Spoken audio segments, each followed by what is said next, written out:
નમસ્કાર, ગુજરાત ફર્સ્ટ સાથે હું છું ધ્રુવિશા આપની સાથે સમાચારોની શરૂઆત કરીએ રાજ્યમાં વરસાદી માહોલથી।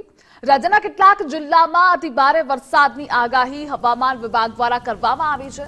સુરત, નવસારી, ભરૂચમાં અતિભારે વરસાદ પડી શકે છે તો નર્મદા, ડાંગ, તાપીમાં પણ અતિભારે વરસાદની આગાહી હવામાન વિભાગ દ્વારા કરવામાં આવી છે। આ તરફ રાજકોટ, પોરબંદર, જૂનાગઢમાં પણ અતિભારે વરસાદની આગાહી હવામાન વિભાગે કરી છે।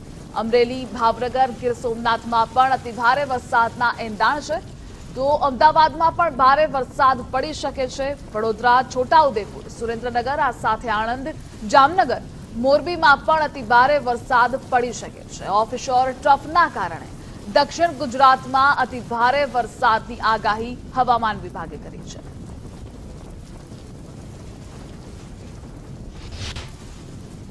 पहला दिन जो है heavy to very heavy Gujarat region isolated places में दिया गया है। उसका अगले 4 दिन हेवी रेनफॉल आइसोलेटेड प्लेसेस में दिया गया है। और जो सौराष्ट्र क्रॉस रीजन के लिए पहला दिन हेवी टू वेरी हेवी का आइसोलेटेड प्लेसेस 1 दिया गया है। और जो डे 2 में हेवी आइसोलेटेड प्लेसेस में चेतावनी दिया गया है। और इसमें जो डिस्ट्रिक्ट D1 में आपका गुजरात रीजन में वेरी हेवी रेनफॉल का आ रहा है डिस्ट्रिक्ट, वो है नर्मदा, बहरोच, सूरत, डांग, नवसारी, वलसाड, तापी, दामन एंड दादरा नगर हवेली। और जो हेवी रेनफॉल का जो चेतावनी दिया गया है वो है छोटाउदेपुर, वडोदरा, आनंद एंड अहमदाबाद। एंड सौराष्ट्र कच्छ में आपका वेरी हेवी रेनफॉल का जो चेतावनी दिया गया है वो है Rajkot, Porbandar, Junagadh, Gir Somnath, Amreli and Bhavnagar. Heavy rainfall का जो वार्निंग दिया गया है वो है Surendranagar, Junagadh and Morbi, sorry Jamnagar and Morbi, Dwarka, Devbhoomi Dwarka and Diu. ये है आपकी जो बारिश की स्थिति और पूर्वानुमान। અને આજ મુદ્દે માહિતી આપવા માટે આપણી સાથે ન્યૂઝ વોર રૂમથી પ્રદીપ કચ્ચા જોડાઈ ગયા છે। પ્રદીપ, હજુ પણ રાજ્યમાં કેટલા દિવસ વરસાદી માહોલ યથાવત રહેશે? ક્યાં કેવી આગાહી? બિલકુલ ધ્રુષા, રાજ્યની અંદર હવામાન વિભાગ દ્વારા જે વરસાદને લઈને આગાહી કરવામાં આવી છે તે અંતર્ગત રાજ્યમાં આગામી 2 દિવસની વાત જો કરવામાં આવે તો દક્ષિણ ગુજરાત અને સૌરાષ્ટ્રના કેટલાક ભાગોની અંદર વરસાદ પડે તેવી શક્યતાઓ જે છે તે વ્યક્ત કરવામાં આવી છે। દક્ષિણ ગુજરાત અને સૌરાષ્ટ્રના ભાગોની અંદર એક સાયક્લોન સર્ક્યુલેશન સિસ્ટમ જે એક્ટિવ થઈ છે તેના કારણે અતિથી ભારે વરસાદની આગાહી કરવામાં આવી છે। બીજી તરફ રાજ્યની અંદર 16 તારીખથી સાર્વત્રિક વરસાદ પડે તે પ્રકારની શક્યતાઓ જે છે તે હાલ દેખાઈ રહી છે। વિન્ડીમના માધ્યમથી સમજવાનો પ્રયત્ન કરીશું। હાલ જે 2 દિવસની આગાહી હવામાન વિભાગ દ્વારા કરવામાં આવી છે તે અંતર્ગત દક્ષિણ ગુજરાતના ભાગો જે છે કે સુરત, ભરૂચ, નવસારી, વલસાડ જે છે, નર્મદા જે છે, આ સાથે સૌરાષ્ટ્રના જો ભાગોની વાત કરવામાં આવે તો ભાવનગર છે, ભાવનગરની આસપાસના જે તાલુકાઓ આવેલા છે તે તમામ જગ્યાઓ પર વરસાદની શક્યતાઓ જે છે તે વ્યક્ત થઈ રહી છે। જ્યારે 15 તારીખ અને 16 તારીખની જ્યારે વાત કરવામાં આવે, 15 તારીખના સાંજના સમયથી લઈને 16 તારીખની દિવસ દરમિયાન જો વાત કરવામાં આવે તો રાજ્યની અંદર સાર્વત્રિક વરસાદ વરસે તે પ્રકારનું વાતાવરણ જે છે તે પ્રકારની સિસ્ટમો જે છે તે સક્રિય થવાની છે કે જેના કારણે આ વરસાદ વરસી શકે।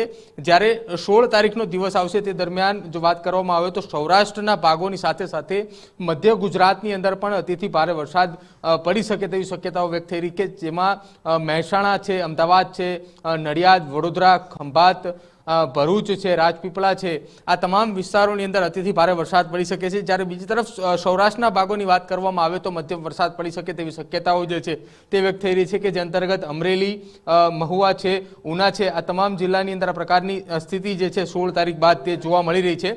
17 તારીખ સુધી રાજ્યની અંદર 16 અને 17 આ 2 દિવસ રાજ્યની અંદર સાર્વત્રિક વરસાદ વરસે તેવી શક્યતા છે કે જ્યારે બીજી તરફ 17 તારીખ અને 16 તારીખની વચ્ચે જો વાત કરવામાં આવે તો સૌરાષ્ટ્રના ભાગોની અંદર રાજકોટ છે, બોટાદ છે, જૂનાગઢ છે, અમરેલી છે, ભાવનગર અને સાથે સાથે ઉના અને વેરાવળના પંથકની અંદર અતિથી ભારે વરસાદ વરસી શકે તે પ્રકારની પરિસ્થિતિ જે છે તે હાલ જોવા મળી રહી છે। જોકે 16 તારીખ બાદ એટલે કે રાજ્યની અંદર જ્યારે હવામાન વિભાગ દ્વારા 2 દિવસની આ વરસાદની આગાહી જે છે દક્ષિણ ગુજરાતના ભાગોની અંદર કરવામાં આવી છે કે જ્યારે 16 તારીખ અને 17 તારીખના અરસાની અંદર રાજ્યના દક્ષિણ ગુજરાતની તરફ અને સૌરાષ્ટ્રના પંથકની અંદર દરિયાઈ કિનારા વિસ્તારની અંદર જ્યારે અતિથી ભારે વરસાદની આગાહી કરવામાં આવી છે તે દરમિયાન માછીમારો દરિયો ન ખેડે તે પ્રકારની વોર્નિંગ પણ જે છે તે હવામાન વિભાગ દ્વારા જાહેર કરે તેવી શક્યતા વ્યક્ત થઈ રહી છે કેમ કે ભારે પવન સાથે વરસાદ પડે તેવી શક્યતાઓ આગામી 16 અને 17 તારીખ દરમિયાન દેખાઈ રહી છે। જી પ્રદીપ, માહિતી બદલ આભાર આપનો।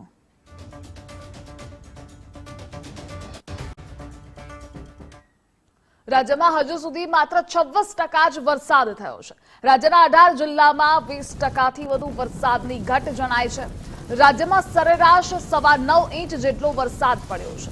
ગત વર્ષે 12 જુલાઈ સુધીમાં સિઝનનો 48% વરસાદ થઈ ચૂક્યો.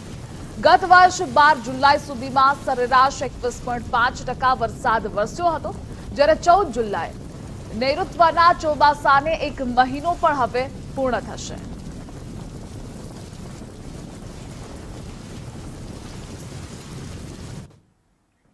અમરેલીમાં પણ વરસાદી માહોલ જામેલો છે. લાઠીમાં ભારે વરસાદ બાદ પૂજારી તણાયા. આ દ્રશ્યો કેમેરામાં કેદ થયા છે, સામે આવ્યા છે.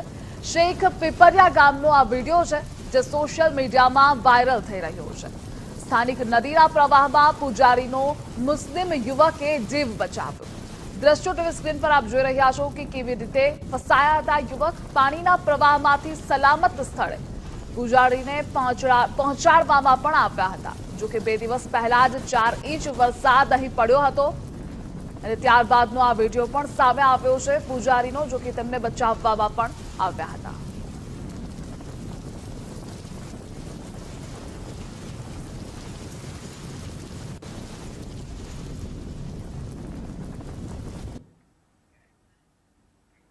અમરેલી જિલ્લામાં ધોધમાર વરસાદ વરસ્યો. સતત બીજા દિવસે મેઘરાજાની અવિરત પધરામણી. લીલિયા શહેરમાં ધોધમાર વરસાદની શરૂઆત થઈ. લીલિયામાંથી પસાર થતી નાવલી નદીમાં પાણીઓ વહેતા પણ થયા. તો વરસાદ વરસતા જગતનો તાત એ ખુશખુશાલ જણાઈ રહ્યો છે. લીલિયા શહેરમાં પણ વરસાદી માહોલ જામેલો છે, જેના કારણે ખેડૂતોમાં ખુશી જોવા મળી.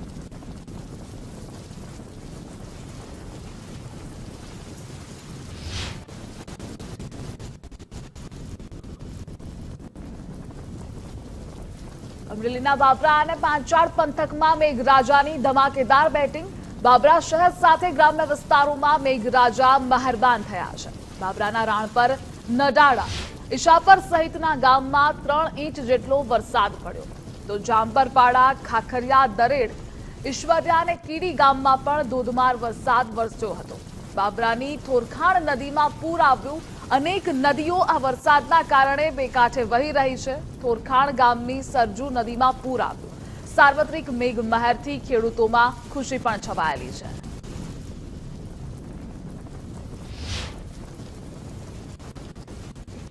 અમરેલીના ધારી ગીર પંથકમાં પણ વરસાદી માહોલ જામ્યો છે. ધારી શહેર સાથે ગીરના ગ્રામ્ય વિસ્તારોમાં પણ વરસાદી માહોલ. ગોવિંદપુર, દલખાણિયા, જરમાં વરસાદ વરસ્યો. હુડલી, ખીચા, દેવડા, કુબડા ગામમાં વરસાદ નોંધાયો. ધારી ગીર પંથકમાં સાર્વત્રિક વરસાદ વરસ્યો, જેના કારણે લોકોને બફારાથી આંશિક રાહત પણ મળી છે.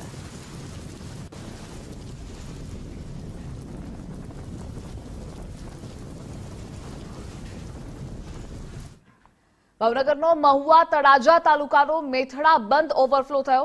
5 વર્ષ પહેલા ખેડૂતો દ્વારા આ બંધનું નિર્માણ કરવામાં આવ્યું હતું. જોકે 13 થી વધુ ગામોની જમીનમાં પાણીના તળપણ ઊંચા આવ્યા છે. મેથડા બંધ ઓવરફ્લો થતા હર્ષની લાગણી પણ જોવા મળી હતી. બંધના દ્રશ્યો ટીવી સ્ક્રીન પર આપ જોઈ રહ્યા છો. વરસાદના કારણે તે ઓવરફ્લો થયો હતો. અનેક નદીઓ બે કાંઠે વહી રહી છે. ક્યાંક પૂર જેવી સ્થિતિ પણ સર્જાય છે. ભાવનગરના મેથડા બંધના દ્રશ્યો છે, જ્યાં વરસાદે વિરામ લીધા બાદ અનેક નદીઓમાં ઘોડાપૂર આવ્યું, તો ઓવરફ્લો પણ આ બંધ થતો જોવા મળ્યો.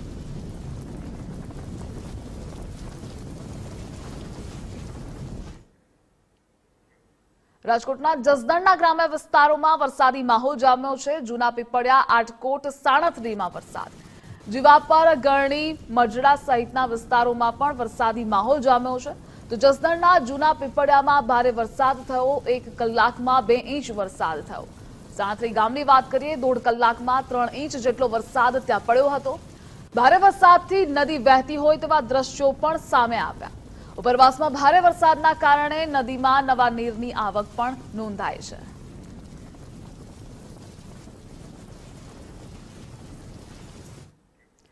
વરસાદના કારણે મેઘમહેરના દ્રશ્યો પણ સામે આવી રહ્યા છે. પાવાગઢનો આહલાદક નજારો જોવા મળ્યો. પાવાગઢ પર્વત એ વાદળોની ફોજમાં છુપાયો. દર્શને આવેલા ભક્તોએ વાતાવરણની મજા પણ માણી હતી. આ લાહવો લેવા માટે પણ અનેક ભક્તો અહીં પહોંચે છે. ગરમી અને બફારાના માહોલમાં ઠંડક પ્રસરી છે. પાવાગઢ પર્વતની ચો તરફ વાદળો છવાયેલા જોવા મળી રહ્યા છે. તો નયનરમ્ય નજારો સામે આવ્યો છે. વહેલી સવારથી જ ભક્તોનું ઘોડાપુર પણ અહીં જોવા મળ્યું. જો કે અનેક ભક્તો અહીં આ નજારાનો લહાવો માણવા માટે પણ પહોંચ્યા હતા. પંચમહાલના આ દ્રશ્યો છે કે જ્યાં વાતાવરણમાં ઠંડક, વિઝિબિલિટી પણ ડાઉન થઈ હતી. પાવાગઢ પર્વતના દ્રશ્યો કે જ્યાં નયનરમ્ય નજારો સામે આવ્યો છે. તો પર્વતોએ વાદળોની ફોજમાં છુપાયા હોય તેવા દ્રશ્યો પણ કેમેરામાં કેદ થયા છે. દર્શને આવેલા ભક્તોએ આ વાતાવરણની મજા પણ માણી હતી. તો દર્શનાર્થે પણ તેઓ પહોંચ્યા હતા. ચો તરફ વાદળો છવાયેલા જોવા મળી રહ્યા છે. વિઝિબિલિટી ડાઉન થતી જણાઈ રહી છે.